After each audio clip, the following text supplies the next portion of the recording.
ถ้าคนลาวเดินทางมาไทยครั้งแรกเขาจะรู้สึกอย่างไรเจออะไรบ้างเมืองใหญ่แค่ไหนการเดินทางเป็นไงของกินราคาและวิถีชีวิตแตกต่างจากที่เราคิดไว้ก่อนจะมาเมืองไทยหรือเปล่าวันนี้จะพาไปดูเมื่อคนลาวมาไทยครั้งแรกจะเจออะไร Let's go ไปรับชมคลิปวิดีโอพร้อมๆกันเลยโอ้ยอย่างนั้นไม่น่าไปขึ้นเลยมาสิมาขึ้นมึงอย่างนี้เนี่ยลองมึงมาโอ้คุณตันเลยคุณบอกกันเดี๋ยวได้น้องลองมึงอย่าที่เก้าโอ้มาบุญเก้าฮะเก้า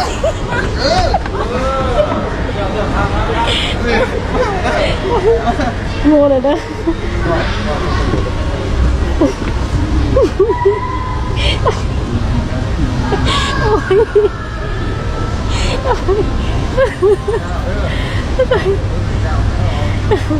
โอ้ยพี่น้องทำไม่ถูก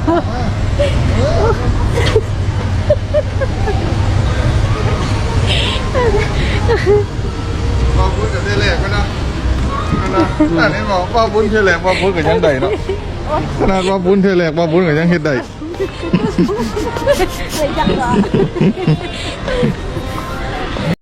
นี่แหละท่านผู้ชมสิ่งแรกที่ต้องเจอนั่นก็คือความตื่นเต้นสิ่งที่ว่าไม่เคยเห็นกับพบเห็นเนาะเด็กๆก็อยากจะบอกตรงนี้ท่านผู้ชมว่าที่สปป.ลาวมีไหมบันไดเลื่อนมีครับท่านผู้ชมบอกเลยว่ามีนะในตัวเมืองหลวงของสปป.ลาวก็มีเยอะแต่ว่าในคลิปนี้ที่ว่าเป็น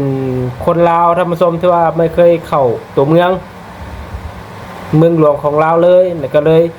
มีโอกาสก็เลยได้ข้ามเนาะเป็นการข้ามรีวิวไปเที่ยวไทยครั้งแรกเลยเนาะก็เลยไม่เคยพบค่อยเห็นบันไดเลื่อนท่านผู้ชมก็เลยไม่กล้าเนาะก็มีความกล้ากลัวๆนะว่าโอ้มันเป็นอะไรยังไงมีแบบนี้ด้วยเลยนี่เนาะกลัวจะขึ้นไปได้เนาะกลัวจะก้มเอาขึ้นไปได้ขึ้นบันไดเลื่อนไปได้กะประมาณนี้แหละท่านผู้ชมเนาะอันนี้เป็นสิ่งแรกนะความตื่นเต้นและความกลัวเล็กน้อยเราสิ่งที่ไม่เคยเห็นเนาะโอ้มันก็เลื่อนขึ้นไปเองครับบ่จะเป็นต้องย่างขึ้นไปเห็นนิดเหนื่อยนี่แหละท่านผู้ชมเนาะสิ่งแรกที่ว่าต้องได้เจอเนาะก็คือความตื่นเต้นและก็สิ่งที่ไม่เคยพบเคยเห็นก็ได้เห็น Let's go ไปรับชมคลิปต่อไปนำกันท่านผู้ชมเอากระแหลมกระแหลมคืออะไรอันนี้ไอติมไม่ใช่กระแหลมกระแหลมตะคอนมาที่ดีๆเอาตะคอนมาซะกระแหลมโซกระแหลมกระแหลมไอติมไหมเอา อันนี้ก็เป็นสิ่งที่ต้องเจออีกคือกันท่านผู้ชมเนาะนั่นก็คือ ยังคงนำภาษาลาวมานำดังในคลิปวิดีโอนี่เรื่องภาษาต้องได้เจอเนาะก็จะเฮ็ดให้เป็นมุมที่ว่าตลกน่าฮักไปอีกแบบเนาะก็คือสาวลาวท่านผู้ชมเนาะอยากกินไอติมเนาะไอติมแต่ว่าทั้งภาษาลาวเอิ้นกะแลมเด้อท่านผู้ชมเนาะมาทางฝั่งลาวนี่ถ้าจะบอกว่าชื่อไอติมเนี่ยนี่โอ้ยากได้เนาะบางคนรู้ก็รู้ไปถ้าคนไม่รู้นี่ก็คือคนไม่ได้กินอย่างแน่นอนเนาะก็คือเมื่อคำไปฟังไทยคุณพูดว่ากะแลมนี่ก็คือโอ้งงกันเป็นแถบๆเนาะแต่ฟังไทยเขาเรียกไอติมนั่นเองนี่อันนี้ก็เป็นมุมที่ว่าต้องได้เจอเนาะก็คือคุณต้องได้มีการปรับเปลี่ยนเนาะเรียนรู้ภาษาทางฝั่งไทยเนาะภาษาลาวภาษาไทยมีความใกล้เคียงกันอยู่เนาะแต่ก็ยังมีหลายสำเนียงภาษาคำศัพท์ต่างๆมีความแตกต่างกันในการเรียกเนาะมันเป็นศัพท์ท้องถิ่นศัพท์ทางการต่างๆเนาะนี่ก็เป็นสิ่งแรกเนาะที่ว่าคนลาวเนี่ยไปเมืองไทยเนาะยังคงนำภาษาลาวเข้าไปเนาะเมื่อไปพูดอาจจะมึนงงกันเล็กน้อยเนาะก็เฮ็ดให้เป็นมุมที่น่าฮักเด้ท่านผู้ชมไปรับชมอีก1คลิปนำกันมาหอดเมืองไทยกับมาตักกุ้งสดก็เลยครับสาวไหม อาหารบุฟเฟ่ย่างเดียวครับอันดับแรกครับมาหอดเมืองไทยปุ๊บนี่อาป๋าเนื้อย่างเกาหลีครับนี่ ตักได้ปะกินกุ้ง กินกุ้งสดก่อนเลยครับนี่อยู่ที่ร้านอาป๋าเนื้อย่างเกาหลีนะครับ อยู่ที่อุดรธานีครับผมนี่ฮะสาวไหมกำลังตักกุ้งสดครับหอดเมืองไทยเรียนเขาร้านบุฟเฟ่เลยอยู่ลาวแล้วก็มักบุฟเฟ่หอดเมืองไทยแล้วก็เขาบุฟเฟ่คือกัน ถือกใจแห้งถือกขี้งหลายผัดวีแล้วพี่น้อง วีผัดแล้ววันนี้นี่คันอยากกินกุ้งสดกันแน่นี่แหละต้องวีผัดแล้ววันนี้กุ้งสดประเทศไทยได้กินสมใจแล้ววันนี้สาวไหม อ่อนซ้อนเนาะท่านผู้ชมเนาะกุ้งขาวไหมนั่นท่านผู้ชมนะไม่ดูกุ้งเลยสิหยอกที่แสงหยอกเนาะนั่นก็คือสิ่งที่เราเจอกับเป็นอาหารเนาะโดยเฉพาะเป็นอาหารในเมืองไทยเนี่ยก็คือคนลาวเนี่ยท่านผู้ชมบางคนเนาะการที่ไปประเทศไทยครั้งแรกจุดมุ่งหมายบางคนเนาะชอบเรื่องการกินเนาะเพราะเมืองไทยเป็นประเทศที่ว่ามีทะเลเนาะกับมีอาหารที่ว่าสดอาหารที่ว่ามีคุณภาพก็คือแบบไม่ได้ตายนะคือกุ้งอย่างต่างๆเนี่ยท่านผู้ชมก็คือแบบกุ้งสดกุ้งเป็นเลยเนาะอาหารนี่เนาะก็เป็นอีกหนึ่งที่ว่าคนลาวไปไทยครั้งแรกก็จะประทับใจเรื่องอาหารลาวไทยอาหารนี่ใกล้เคียงกันหลายเนาะว่าจะเป็นบุฟเฟ่ทางฝั่งลาวหรือบุฟเฟ่ทางฝั่งไทยเนาะแต่ว่าทางฝั่งลาวอาจจะเป็นกุ้งที่ว่าแบบแช่น้ำแข็งเนาะเพราะต้องได้ส่งขามาเนาะบ่มีอาหารทะเลเนาะเพราะบ่มีทะเลนั่นเองแต่ว่าทางประเทศไทยก็คือคุณนี่มันจะเป็นต้องแช่น้ำแข็งก็คือ จะมีกุ้งเป็นๆเนาะอาหารแบบสดๆเป็นๆอยู่ณตอนนั้นให้คนไปเลือกได้เลยนี่ก็เป็นมุมที่ว่าสะดวกสบายเนาะของคนลาวเมื่อไปประเทศไทยก็คืออาหารเยอะแยะมากมายทุกซอกทุกมุมเลยท่านผู้ชมเนาะคนเข้าไปนี่บอกได้เลยว่าประทับใจอย่างนั้นอย่างเคสสาวลาวนี่ก็คือโอ้โหมานี่เล่นหาบุฟเฟ่กันเลยทีเดียวเนาะ Let's go ไปรับชมอีกท่านผู้ชมว่าคนลาวมาไทยนี่เจออะไรอีกบ้าง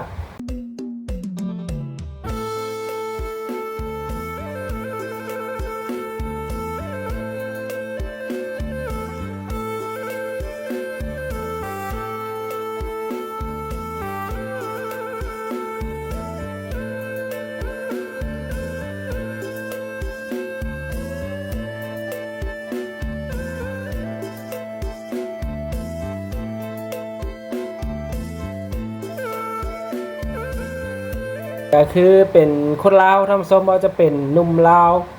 หรือว่าสาวลาวแต่มีโอกาสนำพาผู้เป็นแม่ท่านผู้ชมเนาะไปเที่ยวประเทศไทยไปเห็นทะเลในเมืองไทยครั้งแรกบอกได้ว่าโอ้โหเราคงดีใจแฮงท่านผู้ชมเพื่อได้เห็นทะเลเนาะเพราะว่าในบ้านเฮาเมืองเฮานี่บ่มีทะเลเนาะท่านผู้ชมได้เห็นในภาพนี่เพิ่นคงจะมีความสุขหลายเนาะต้องขอชื่นชมนะท่านผู้ชมนะที่ว่าแบบพาพ่อพาแม่เนาะได้ไปเที่ยวแบบนี้เนาะเบิ่งแล้วเพิ่นร่าเริงมีความสุขดีเป็นภาพที่ว่าประทับใจนั่นเองเนาะก็เป็นเจออะไรบ้างก็คือเจอความสุขในเมืองไทยในคลิปนี้เนาะได้พาพ่อพาแม่ไปเห็นสิ่งที่แปลกหูแปลกตาสิ่งที่ว่างดงามทางจิตใจในเมืองไทยบอกได้เลยว่าสถานที่ท่องเที่ยวเยอะแยะมากมาย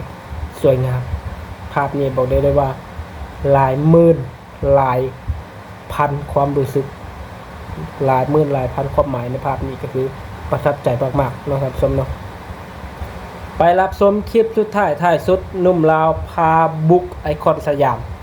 ครั้งแรกในเมืองไทยนำ ตอนแรกผมก็คิดว่าห้างก็คือห้างนะครับแต่พอเข้าไอคอนสยามครั้งแรกผมอึ้งเลยครับอย่างแรกคือใหญ่มากเดินจนเมื่อยยังไม่ทั่วเลยครับอย่างที่2คนแต่งตัวดีมากเหมือนมาเดินแฟชั่นโชว์เลยครับแล้วที่ตกใจมากที่สุดก็คือมีทุกอย่างอยู่ในที่เดียวครับมีทั้งอาหารมีทั้งเสื้อผ้าโรงหนังซูเปอร์มาร์เก็ตอยากจะซื้ออะไรแทบจะไม่ต้องไปที่อื่นเลยครับผมมาครั้งแรกผมรู้สึกว้าวมากเลยครับแล้วทุกคนจำได้ไหมครับครั้งแรกที่เข้าไอคอนสยามรู้สึกยังไงกันบ้างครับโทษท่านผู้ชมสวรรค์เมืองค้นชัดๆท่านผู้ชมนี่เนาะนี่ก็เป็นคลิปหนุ่มลาวท่านผู้ชมเนาะที่ว่ามาไอคอนสยามไปเมืองไทยครั้งแรกเนาะก็คือเหนือจินตนาการเนี่ยอย่างในคลิปเนาะเพิ่นว่าเข้าไปแล้วแบบมีทุกสิ่งทุกอย่างอยู่ในนั้นคือจบที่ไอคอนสยามเนาะอาหารการกินเครื่องนุ่งละครเนาะโรงหนังแบบทุกอย่างอยู่ในหันกีฬา เนาะดังซอกดังซื้อแบบว่าแบบครบจบในสถานที่เดียวคือจบในไอคอนสยามเมื่อคุณเข้าไปคุณอยากได้สิ่งใดก็คือเลาะหาได้เลยบอกได้เลยว่าว้าวมากๆใหญ่บิ๊กบึ้มสวยงามทำสมเนาะถึงจะได้เห็นใน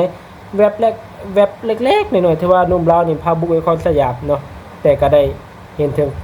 ความตื่นเต้นของนุ่มลาวท่านนี่ทำสมเนาะที่ว่าไปไอคอนสยามเนาะบอกเลยว่าเฮ็ดให้ทิศแสงเองเนาะและคนลาวได้ฟังลาวที่ได้เห็นคลิปนี้ก็คงจะเปิดหูเปิดตาไปเห็นในภาพในคลิปวิดีโอไปก่อนเนาะทิศแสงเองก็ไม่เคยได้ไปเนาะไอคอนสยามเนาะทิศแสงไปเมืองไทยท่านผู้ชมไปแต่ครั้งเดียว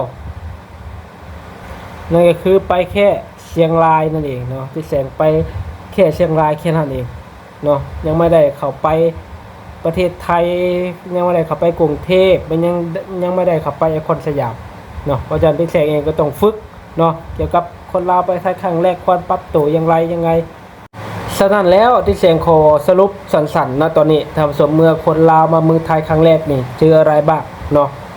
สิ่งที่เจอเนาะไม่ใช่แค่ความเจริญในเมืองไทยความสีวิไลของเมืองไทยน้ำใจคนไทยแต่คุณจะเจอหลายสิ่งหลายอย่างว่าจะเป็นการเดินทางเนาะจากประเทศลาวมาเมืองไทยเนาะจากที่คุณขับรถทางขวามือคุณต้องได้ขับรถบนซ้ายมือเนาะอันนี้คือการเดินทางจะมีความแตกต่างกันเลนในการขับรถก็แตกต่างกันอาหารการกินเนาะอาจจะคล้ายคลึงแล้วก็แตกต่างเนาะวิถีชีวิตการเป็นอยู่เนาะอาจจะแตกต่างจากเราเพราะฉะนั้นแล้วเนาะคุณจะเจอก็คือสิ่งที่ประทับใจสิ่งที่ตื่นเต้นสิ่งที่ว่าความเจริญรุ่งเรืองคุณจะร้องว้าวที่ไม่เคยเห็นก็ได้เห็นแต่ควบคู่กันนั้นคุณก็ต้องได้มีการ